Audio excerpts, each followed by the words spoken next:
Brandon is a successful, handsome 30-something businessman living and working in New York City. Unknown to those who know him, he's struggling with a sexual addiction. On a subway train he flirts with a young woman and she flirts back with him. She has a wedding and engagement ring on, and when they exit the train, she disappears into the crowd. After work, Brandon and his boss David go out and meet 3 women at a club. Later Brandon has sex with the woman David was trying to pursue. When Brandon arrives home, he assumes a burglar is in his house but finds a naked woman taking a shower. It is in fact his sister Sissy, a troubled young woman who has been left as damaged as Brandon by their troubled childhood, which is never completely revealed. Sissy tells Brandon that she has been living in Los Angeles for the past year and performing as a singer in local clubs.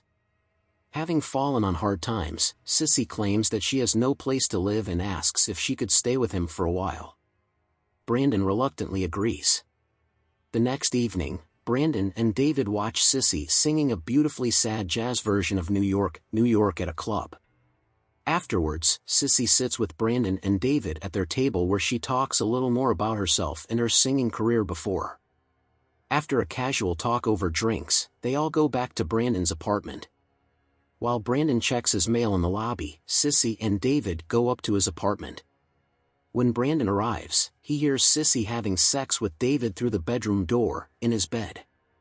Brandon leaves his apartment and runs on the streets while listening to box piano music on his earphones. Brandon comes back home and sees that Sissy and David are gone.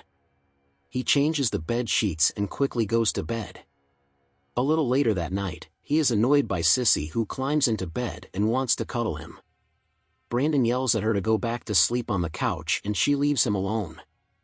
At work, Brandon then tries to pursue a relationship with his coworker Marianne, by flirting with her and asking if she would like to have dinner with him, and Marianne accepts. After having a casual and pleasant dinner at a local restaurant, in spite of the young awkward waiter interrupting them several times, Brandon resists making a move on Marianne. They part ways at the end of the dinner, and he goes home alone. Later that night, Sissy arrives at Brandon's apartment and accidentally walks in on him masturbating in the bathroom. She then finds his laptop open full of pornography. Through the laptop camera, a woman is half undressed, touching herself while waiting for Brandon. She says that he would love the 2 women to get it together. Brandon violently appears and accuses Sissy of spying on him and she storms out. Brandon then takes all of his pornography in his apartment, including his laptop, and throws everything out. The next day at work, he approaches Marianne and takes her to a lavish hotel room. In the bathroom, hidden from Marianne's view, he snorts a line of cocaine. They attempt to have sex but Brandon cannot maintain an erection. Marianne leaves, while he stays at the hotel room, feeling lonely and humiliated. Sometime later, Brandon is seen having sex with another woman, Amy Hargreaves, in the same hotel room. When Brandon gets home, he watches cartoons on his TV set, and Sissy arrives and talks to him. He asks her where she was, and she tells him that she was with David. Brandon tells Sissy that David happens to be married, and Sissy says that she already knows, for David told her during their first night together. Brandon angrily tells Sissy that she must move out at the end of the week to look for her own place to live. She says that they are family and are supposed to help each other, but Brandon wants nothing to do with her because he says all she does is drag him down.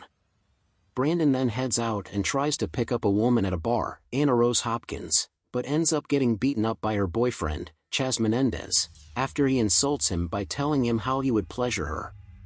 Bruised and beaten, he tries to enter a nightclub, but he is denied entrance, as the partygoers look much younger than its usual crowd. In fact, they are probably underage, so the bouncer, Carl Lowe, insists that he can't get in that night. Brandon sees a gay bar across the street and enters it. As he walks through it, a man approaches and kisses him, then performs fellatio on him in one of the back rooms. Next, Brandon is shown entering a cheap hotel room occupied by 2 women, Calamity Chang and Dee Dee Lux. He ends up having sex with both of them at the same time. When he leaves, he sees that Sissy left a voicemail on his cell phone. He gets off the train he is on due to its being delayed by an implied suicide further up the tracks. He frantically calls Sissy but she doesn't answer, so he rushes home. When he gets there, Sissy is lying on the bathroom floor after having cut her wrists. She survives and he visits her in the hospital. When he leaves, he collapses and cries in the rain.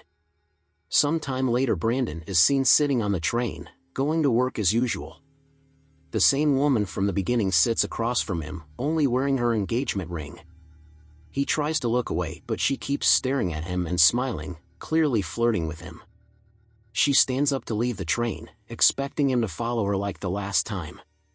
Brandon keeps looking at her, and before viewers can know if he is going to follow her or not, the screen cuts to black.